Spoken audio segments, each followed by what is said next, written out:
Hello, and welcome back to the Distance Discipleship Podcast. I'm your host, Albert Williams III, and the director here at the Georgia Southern Wesley Foundation. And today we're going to be diving into a second week and a second perspective on mental health and how it matters and how you matter. And this week we'll be diving in with Connor and kind of having a conversation around, mental health. And last week we talked about why it matters and how that affects us, right? But this week we're going to talk with Connor, and Connor's going to kind of shed some light, some experience and just things of that nature and how that might be applicable towards you as the listener, as the watcher and viewer of this, and just kind of have some questions for us to talk about and think through. So Connor, thanks for joining today. So last week we kind of talked about mental health and whatnot, and I talked about it from my perspective, but why do you think mental health matters? I guess I think it matters to me because I look back in my Christian life, and for me, mental health and my Christian life has been intertwined with each other. And the reason I say that is because I have to look back at my past, and I remember I grew up going to church and I grew up going to youth events, and I loved it there, but I kind of just left it at church. And it wasn't until 9th grade when I went on a winter retreat where I really experienced God's love. And I was overwhelmed with this feeling, realizing how much God actually loves me, God actually sees me, God cares for me. But I kind of fiddled around with that for another year. I didn't exactly know what I was doing until I got to winter retreat again my sophomore year of high school. And that was the time where I fully committed my life to Christ. Not that I haven't been following him, but this is my time where I said, I'm not just going to leave you at church. I'm not just going to leave you in youth or on retreats. I'm actually going to live for you. So I went back from this retreat, and I'm on a spiritual high. I'm sitting there thinking, I'm about to do all these great things for Christ. Leading prayers for my baseball team. I've set up like a student devotion. I'm on leadership for FCA. I'm going on a mission trip to Tijuana, Mexico. I'm super invested and sold out for Christ, and I'm sitting there thinking, this is amazing. But the problem is that all was not well. The problem is that after I gave my life to Christ to follow him as my Lord, that's when I really started to notice, ooh, I'm actually not doing as well. I'm feeling like trash. There were times where I'm I am just so overwhelmed. And there were times where I'm so just all over the place. And people noticed. And I remember there's a time my junior year, toward the end of fall semester, where I got sat down by my parents. And they told me, Connor, we've been reached out to a lot by other people. And we recognize that you need help. So we've arranged for you to go see a psychiatrist next week. And for me, that hit me like a freight train. Because for me, I was supposed to be this Christian. I was supposed to be this one who had all the answers. I was supposed to be one who wasn't supposed to have any worries or anxieties because God is supposed to be over my entire life. But here I was, the Christian that people looked up to, going to see a psychiatrist.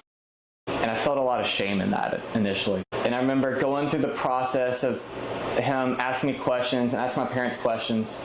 I remember sitting in the room at the end, and he's saying, I'm going to prescribe you this medication, and we're going to gradually up the dose until we reach what we think should be the appropriate dosage.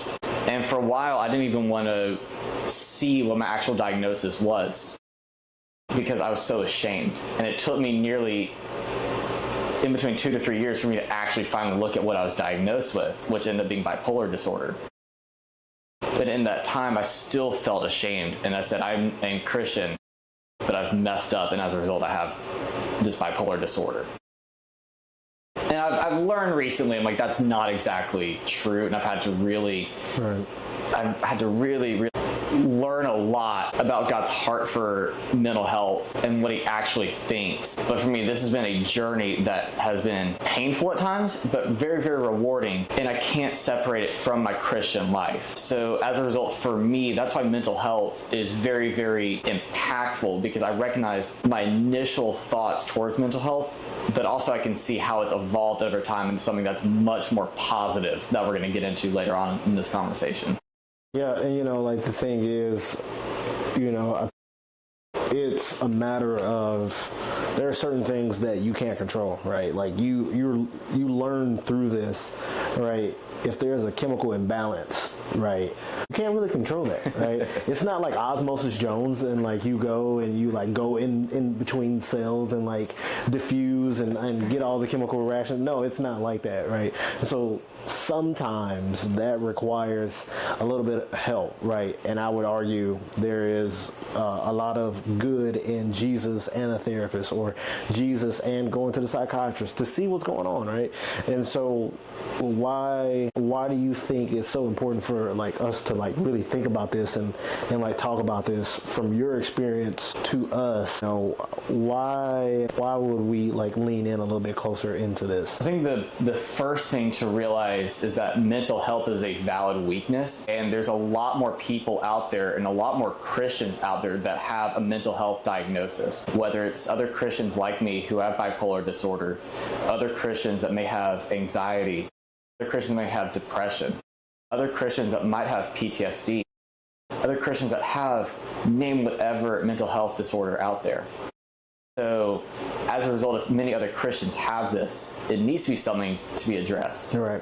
And also, mental health is not the only weakness out there.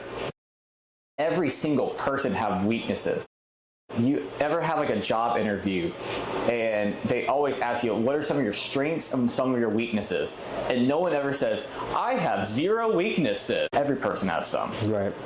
Right. And it can be as superficial or as deep as you want. Every single person has a weakness, and mental health just happens to be one of those weaknesses. So for us as humans, we need to lean into God because all of us have weaknesses, and we need to figure out what his heart is and what he can do with our weaknesses, as opposed to just hoarding these weaknesses to ourselves and saying, God can't use any of these because I'm completely flawed. Yeah. You know, and like, it's like that thing of like last week talking about Hebrews chapter 4, thinking about, you know, the groans and the moans and the wailing that Jesus like experiences, and also, you know, professes like, Lord, you know, I need you in this time, right? He goes, Father, I have to have you. You know, he goes to the garden of Gethsemane, and, you know, he is weeping, right? Like, he is weeping, he is tired, he is exhausted. And we see, you know, anxiety and all of that right there. And so if Jesus, who is literally perfect, right, if he experiences these things, but yet he is perfect, right?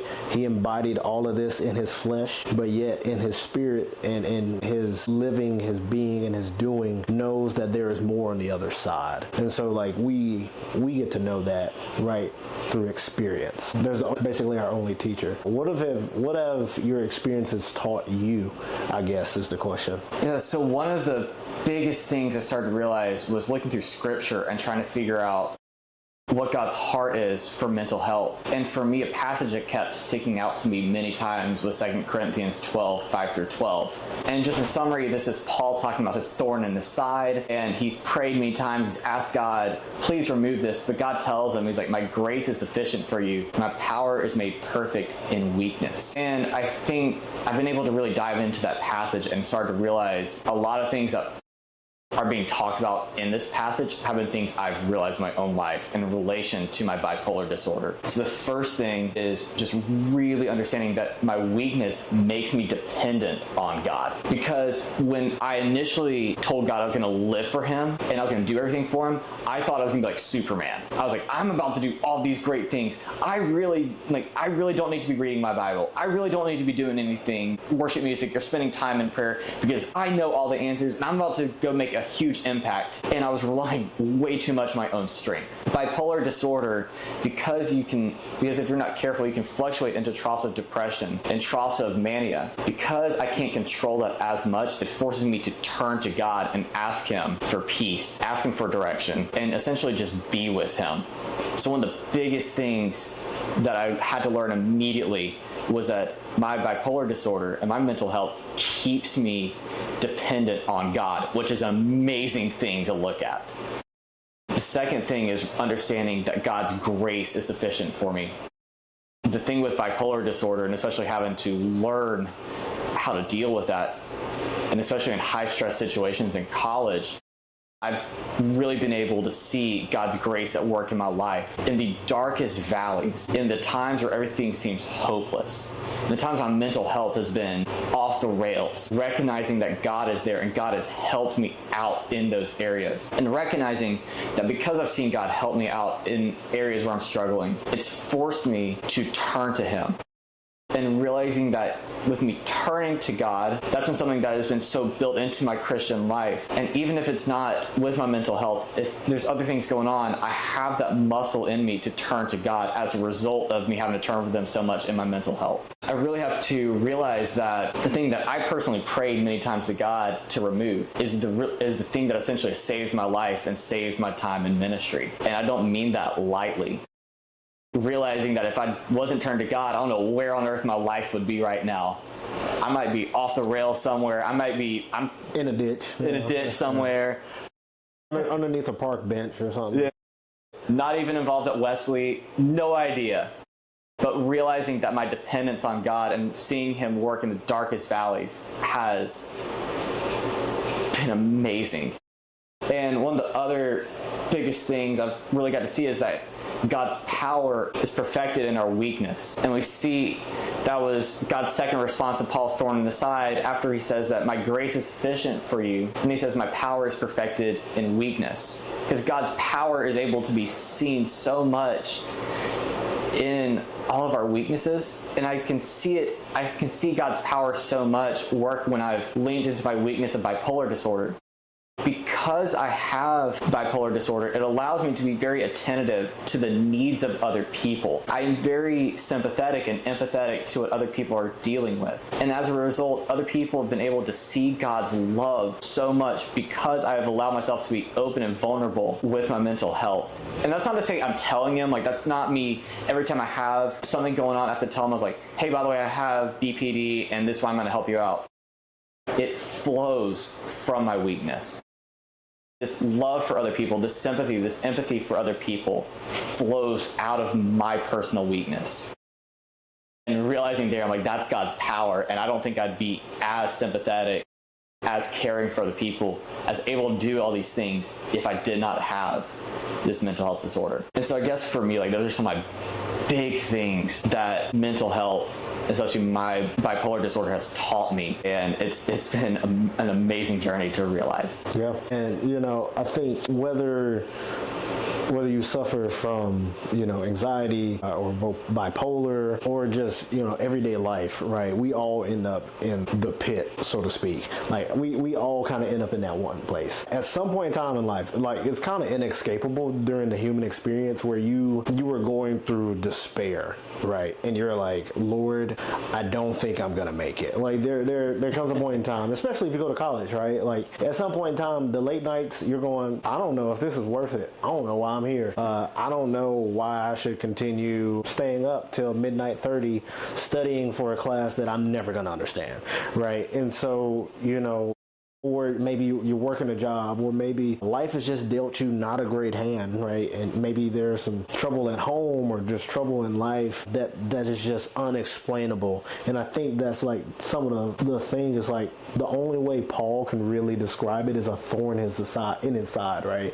Like to some extent it's unexplainable, like for us to articulate our story and what is happening with us. But I think what we realize is that the person who knows exactly what's happening is God, right? Like in your own personal walk, you got to turn towards God, right? You got to say like, God, I need you in this moment. And in that, you also have the peace, right? And the comfort of feeling that, right? And most importantly, the grace, like that grace of going like, okay, I'm not stuck here, and there's more. Like if you ever feel like you're at rock bottom, right? Turn over and look up, and I think that is something that we can all like really hang on to and lean into. What is something that you feel for an individual person? Maybe it's they're wrestling with their own like mental health diagnosis, or just wrestling with like anxiety, because Lord knows we all have anxiety because like life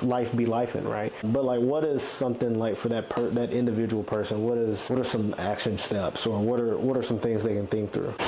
I think the first thing is Be open to what God might be trying to do with you. Because I mentioned this was my story. I talked about things that was going on with me, but the first thing is understanding is that your story will be different than mine. Right. And not to say that you're not going to have very similar things. Like, you might be able to really realize how much you need God, really be able to see His grace, be able to see His power perfected in your weakness.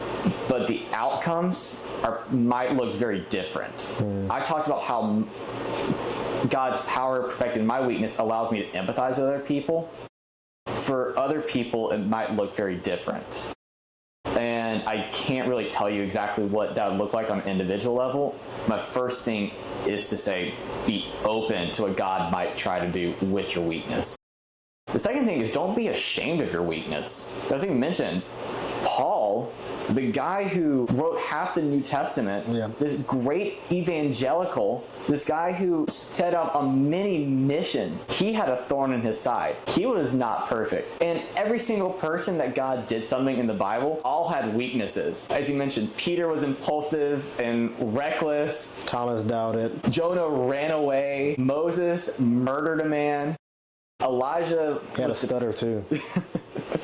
Elijah was depressed. There's all these significant biblical figures, and all of them had their flaws. But God did amazing things with these people. So the second thing for someone watching this is to not be ashamed of your weaknesses.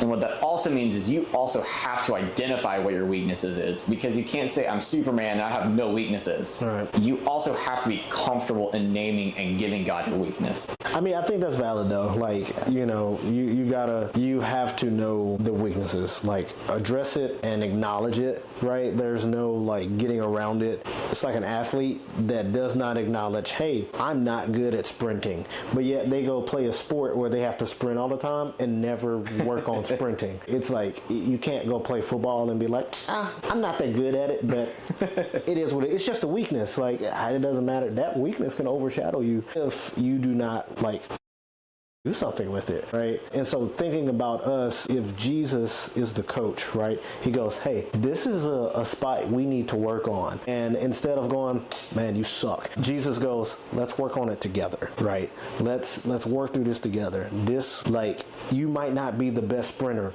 ever, but how much better would you feel about your, lack thereof being able to sprint if I worked on it with you?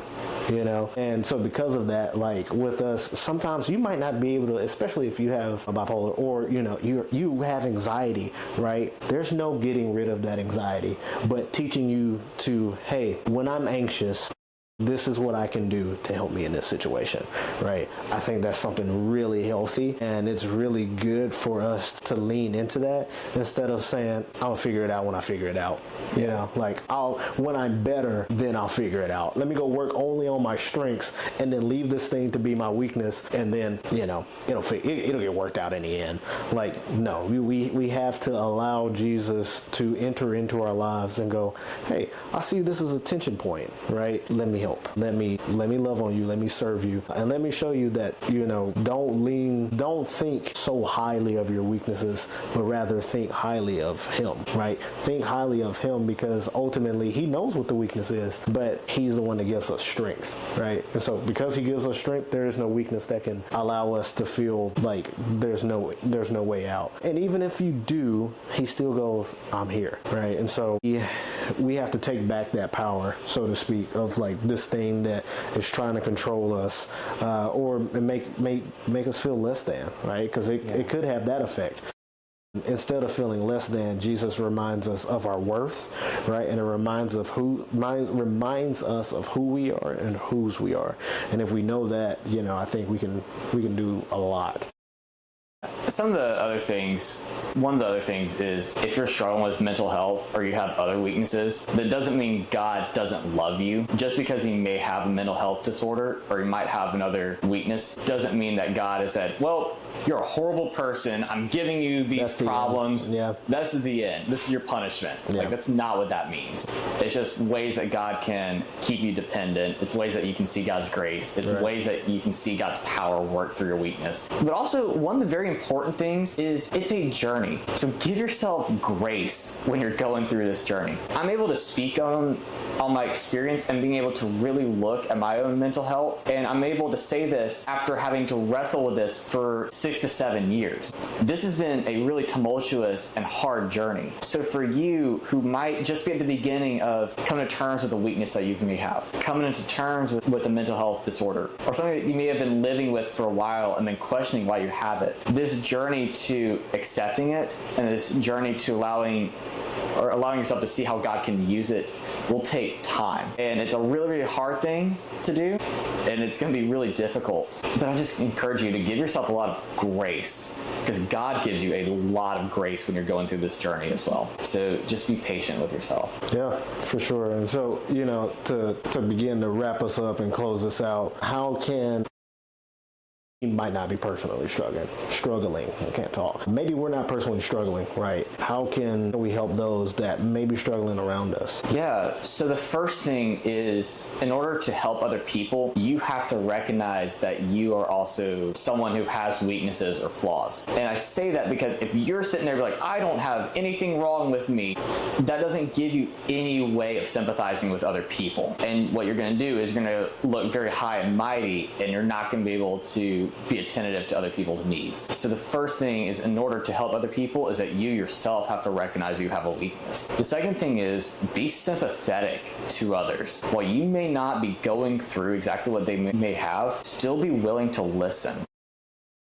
And I say listen because you don't have to have all the answers, but at least being there for someone else means the world to them. Because for me, I'm living proof of what a loving community has done. I've been blessed to be at Wesley for so many years and have a community that loved on me, a community that was willing to listen to me when I was having my own mental health struggles. So just being there for someone that might be struggling or going through a season means the world. And I think another big thing is, don't be afraid to pray for each other. And I'm not saying this is a way of just pray and everything will be answered, but God hears your prayers, and God loves and delights when you're praying for other people. There's a reason why we have prayer requests at the end of some meetings, and people will always say, like, pray for this other person and pray for them. And we see so many times God acting and doing miracles and helping people out because of someone else's faith or someone else's initiative. So it's us as a community praying over other people that may be struggling can have a massive impact. I don't know what exactly that impact would look like on an individual level, but I know is I have seen the impact of prayer on other people. So I guess to wrap it up, just to recap, some of the biggest things that you can help out is understand you have a weakness, be willing to listen and be there for people, and also be willing to pray for others. And I'm sure there's a lot of other suggestions, a lot of things that other people can do, but for me, those are some of the biggest things that you can do to help other people out. Yeah, for sure. And like the communal aspect of understanding that, like, because I've gone through something, or even if I'm not going through something, we're the body. And so, like, as the body, like, we can't neglect other places or spaces. We have to tend to one another. This is like a thing that separates us from, other religions and other faith practices. We, not only can we, like, interact and be there for one another, but like God sees that, God honors that, and God steps within our midst and works through us and around us to bring that peace and reconciliation and that love and that grace and that mercy that people need in those moments. And so, like, even if you're not struggling, this is really important, because someday, some point in time, you might bump into someone who is. And so, I think my biggest thing is I wanted to bring more perspective on it, outside of myself, because I can talk about it all day, but I think it's really good to, bring others in. So thank you, Connor, for sharing with us, because, like, for me, I'm limited in my scope, whereas I've gone through a decent amount of life. We can always learn more from others and see how God has shown up in their life. And that gives us, more pieces to the big puzzle that God is putting together. So thank you, Connor. We appreciate it. And thank you for listening. Thank you for watching. Be blessed. See you next time. See y'all. All right.